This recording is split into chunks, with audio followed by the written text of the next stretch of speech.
안녕하십니까. 센트럴 흉부외과 원장 김승진 인사 올립니다. 오늘은 하지정맥류 수술이 아니어도 치료할 수 있다던데 여기에 대해서 말씀드리겠습니다. 결론적으로 말씀드리면은 맞는 말이기도 하고 또 다른 말이기도 합니다.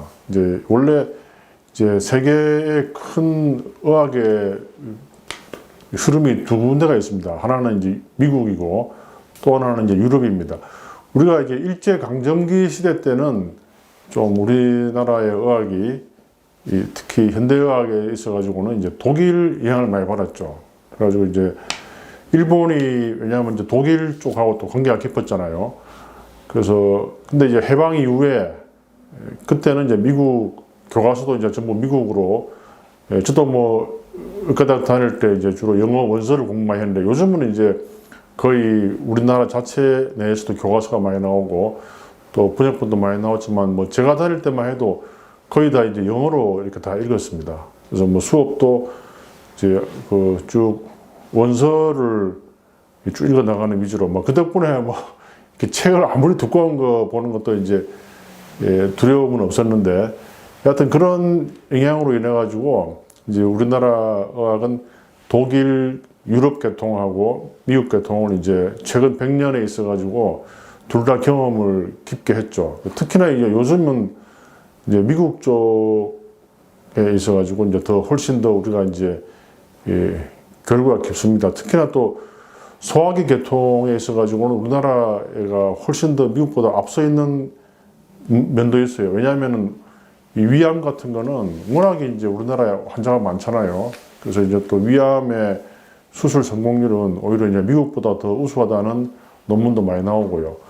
근데 그와 마찬가지로 하지정맥류도 이 유럽 쪽과 이 미국 쪽의 치료 트렌드, 경향이 약간 틀립니다. 그래서 제가 오늘 좀 이렇게 한 20페이지에 가까운데 독일 쪽에서 나온 논문을 한번 쭉 읽어봤어요. 나중에 요거 좀 같이 편집해서 올릴 건데, 독일 쪽은 좀 이 수술보다는 좀 이렇게 경화치료, 약물을 초음파를 보면서 주입해서 막아주는 그런 경향이 좀 있습니다.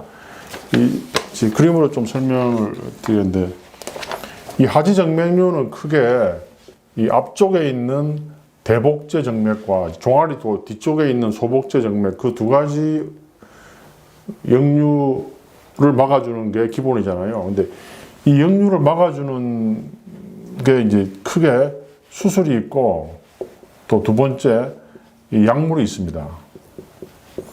이 수술의 종류가 또 여러 가지가 있죠. 정맥 내 레이저 수술, 또 클라리베인, 또 베나실, 또 고주파.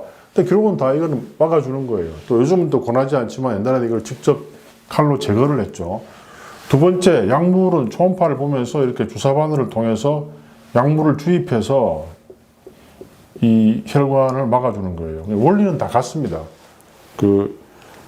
원인되는 역류 부분을 없애는 그런 기본적인 원리는 다 같죠. 근데 미국 쪽이나 우리나라에서는 이렇게 약물을 비교적 선호하지 않는 이유가 이거를 하려면 좀 상당히 고농도로 써야 되거든요. 원액이 이 STS라는 건데요. 이게 원래 준말이 소듐, 이 테트라 데실, 이 설페이트입니다. 이 소듐이라는 것은 그야말로 소금이죠, 소금. Na. 우리 옛날에 화학 시간에 NA고. 테트라데실은 뭐냐면, 테트라가 이게 4개란 뜻이죠. 여러분들 방파제 때 테트라포드 있잖아요. 기둥이 4개 나온 걸 테트라포드. 또 옛날에 블랙 테트라라 해가지고, 이거는 원래 열대지방 고기인데, 또 옛날에 무슨 70년대 그룹 사운드의 이름이기도 했어요. 그 고기가 무늬가 한쪽에 2개씩 있어요. 그러니까 블랙 테트라. 그래서 데실은 이 일종의 이게 유기화학 때 나오는 이 데칸이라는 데서 한 가지 기가 빠진 건데, 또 설페이트는 황이죠, 황. 그래서 요 약자가 STS입니다. 요게 들어가면은 혈관의 내벽을 이제 파괴시켜가지고 인공적으로 염증을 유발시켜요. 그 염증에 의해서 혈관을 붓게 한 다음에 서서히 흡수가 되는 그런 원리를 이용한 치료죠. 근데 이게 이제 이 큰 혈관을 막을 때는 농도가 원액이 3%거든요.